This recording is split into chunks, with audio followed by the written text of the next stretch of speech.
got that optimization insider. All right, and we're back, and maybe this time we can actually hear you. Awesome. Yes. So are we good? We've got two fellow Canadians. That's why we did the high five. Let's do the high five again. Canadian high five. Two Canucks, and you were talking. You actually listen to my podcast. I love the podcast. So thank you very much. Yes. But more importantly, you work for. Let's try it again. Yeah, I work for Forest Cliff Camp. It is a children's and Christian camping organization in Ontario, Canada. Yes. So we're halfway between Detroit and Toronto. Gotcha. Yeah. And one of the reasons why you're here is you're a NIO award winner. That's right. Right? Yeah, we're really privileged. Is that it? No, that's not yours. Oh, okay. To you, but these will be handed out tomorrow. Awesome. You know what I did get already is I got this Chuck Norris T-shirt. Yeah. And I'm very excited for that. See, I wanted to promote the swag on the live stream. I got that. But I don't think they can buy them online. Oh. So actually, just send NextAfter a bunch of emails if you want stuff, and they'll figure it out. But yeah, for sure. Cool. So you have a T-shirt. You're gonna get an award tomorrow. Awesome. But the award is for? Yeah, the award is for I think the best online recurring giving campaign. Ooh. Can you tell us a little bit more about it? Yeah, for sure. So we have a unique thing at Forest Cliff where we offer our camping service to children from the community, and the vast majority of our stakeholders are camper parents. Okay. And our camper parents are used to signing up for camp, and it's a fairly high ticket expensive item. Yeah. $200 to $600 per kid. Yeah. And so when we go to ask them for money, because we are a charity, there's a little bit of reticence on their behalf, to fork over another $25 or $50 to support a camper. Because they've already paid for their kid to go to camp. You got it. Yeah. So one of the things we've been doing, since we are a charity that sponsors kids from the community that couldn't normally attend camp to come to camp, we really wanted to be able to sponsor more of them. And we had to try to figure out a way somehow to move these parents who are used to getting and turn them into parents who are used to giving. And so that was the thrust of our campaign. And we set up I call a free plus shipping funnel. Ooh. Yeah. Tell me more about that. Well, since our parents were used to getting, yeah, we wanted them to get something. So we put together a really cool stocking stuffer swag bag. Okay. And it was a toque, which is a Canadian term for you guys. We'll translate it. It's like a beanie or it's like a hat. A winter hat. You don't need them in Texas. No, yeah. And we just kind of jammed it full of a bunch of merchandise from our camp store that we hadn't sold the year before. Smart. Yeah, and right around Christmas time, we put out an email to everybody and said, hey, if you want to buy this, you can't. It's a gift. We'll give it to you for free. You just pay us $9.95 shipping, and we'll send it out to you. And it was really marketed as really cool Forest Cliff gear that they could put in their child's stocking as a gift to their child from themselves in Forest Cliff. Yeah. And so we had lots of parents take us up on it. And the really neat thing in the funnel, the next step was a video of me saying, hey, Christmas is a great time for giving. We know that because you just got something to give your child. Right. Would you consider helping us give a really great camp experience to another child with a donation of $53? Brilliant. Yeah, and it worked great. Wow. So we had, I think, 6 or 8 people take us up on that instant donation. Yeah. And then there was actually another page in the funnel, another step, and we said, hey, you've actually done $53. Thank you so much. If you want to actually give monthly now of $53, if you make 11 more payments, you'll actually sponsor a full camper to come to camp. Wow.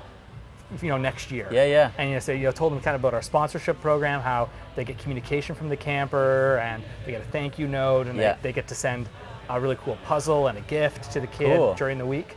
And throughout that, we had 2 more people take us up on it. No way. Which is great because we started off with a pretty small sample size of just 50 of these swag bags. Right. So in the end, the ROI was massive. Yeah. It was really exciting for us. That's cool. And now are you trying to figure out, okay, how do we expand the program? How do we do it again? Yeah, so we're totally going to scale it up even bigger. Yeah. Hopefully for this Christmas, and then we're also looking at a way to do it before the summer starts. Oh, because kids sign up, parents sign up for their kids to come for a week in the summer, and we thought, maybe instead of a Christmas swag bag, we need to put together a summer swag bag. Interesting. Kind of essentials that a camper would need at camp. Yeah. And the parents will feel like they're getting. Yeah. But then we also talk about a gift that we can give to all these campers who come to Forest Cliff. Right. On a sponsorship. Right. Yeah. Well, and the cool thing is, well, there's a bunch of cool things, but one of them is this principle of reciprocity. Yeah. Where people are more generous after they've actually received, right? Yeah, so you're operating on that principle.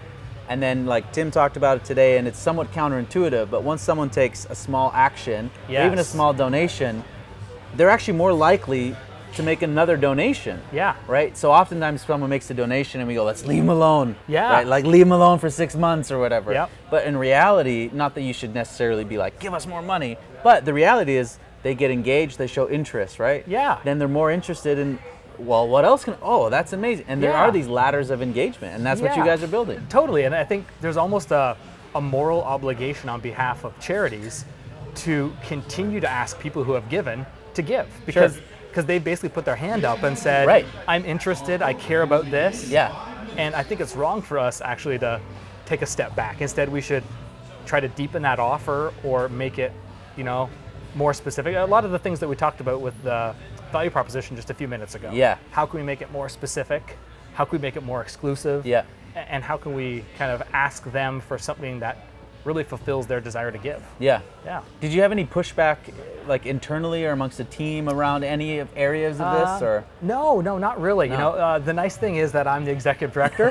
So we're doing it. I'm the boss. So, you know, we're a smaller organization. Right. So we do have a lot of agility. Yeah, you can be nimble. To be able to try things out, which is great. So that's one thing I love about NextAfter, is just their willingness to be innovative. Yeah. And so having a smaller organization, we're able to be innovative and try new stuff. Well, and I was talking earlier with Tim, I think the word innovative really, or innovation, really throws a lot of people off, because I think it's often like, okay, now we need to do like virtual reality glasses on Snapchat or something insane. But innovation is really just doing something new, right, into your organization. And so what you're doing isn't necessarily like the newest thing ever, but it's super cool, it's unique, and it's new to you guys, and that is innovation. Yeah, right? And it's, for us, you know, our heart is being able to include kids in a camp experience that wouldn't normally be able to pay for it. Right. So actually the whole idea of us doing a child sponsorship is kind of innovative to begin with, because often in the past we just let kids come and not give people the opportunity to sponsor a child. Right. So now we're kind of packaging up that idea. You know, a lot of organizations do a child sponsorship, but we're putting a bit of a twist on ours. Yeah. We're saying, you know, we don't want a child just to come for 1 week out of their whole lifetime. We want that child to come back year over year over year. You know, there's a bunch of really big Canadian camp foundations, and the Canadians know which ones we're talking about, who raise tons of money, tons and tons of money, but the caveat is that kids only get to go to camp once. Yeah. They get to go once, and that's it. And then they kind of share the wealth and other kids come. Yeah. Well, when we looked around at kind of the biggest impact Force have had on our staff or other alumni, it was the fact that they came every single year. Right. And so we thought, well, we need to get these campers who normally couldn't afford it, we need to get them coming back every single year, because that's going to build and deepen the impact. Yeah. So the neat thing about that with the recurring giving is it really supports that offer to continue. Right. So we're able to say to people from year to year, hey, your child's coming back. Yeah. Would you please continue to sponsor? Yeah. Which is a real strength for us on the recurring side as well. Yeah, no, totally. Yeah. So as an executive director, I want to ask you this question, shifting a bit, but in talking to a lot of different speakers, it seems like one of the biggest hurdles is like culture or fear or risk. So you said you guys are pretty small and nimble, and you're the executive director, so maybe you can say, hey, we're just doing this. But what advice or tips or what have you learned in terms of working with a board maybe who's not as receptive? But it seems like some of this just makes so much sense, but so few organizations end up doing it. And I think a lot of it is because of these barriers. How do we overcome some of those? Yeah, you know, I think for us in this campaign especially, we were really kind of firing the bullet before we shot the cannonball. You know, we're trying something small. It was a sample of 50 of these that we're trying out. Right. So we kept it small, and we looked for a result. Yeah. And, you know, the great thing is, you've heard about our big success with this, but we had lots of things little failures that didn't work. Yeah, right. Right? Or they didn't work like we thought they would. Yeah. And I think for us, it's just that we know that we will never reach new people if we don't do new things. Yeah. And so we can keep the same old if we want. Yeah. But that's not really part of our mission. We want to be pioneering. Yeah. We want to try new things, because we know if we just stay the same, the results are going to be the same or probably less. Yeah. And in terms of the board side, you know, I have a really supportive board. That's good. And it's very good, and it's a real governance style board. Right. So that structuring really helps on that side of things. They don't get too involved in that.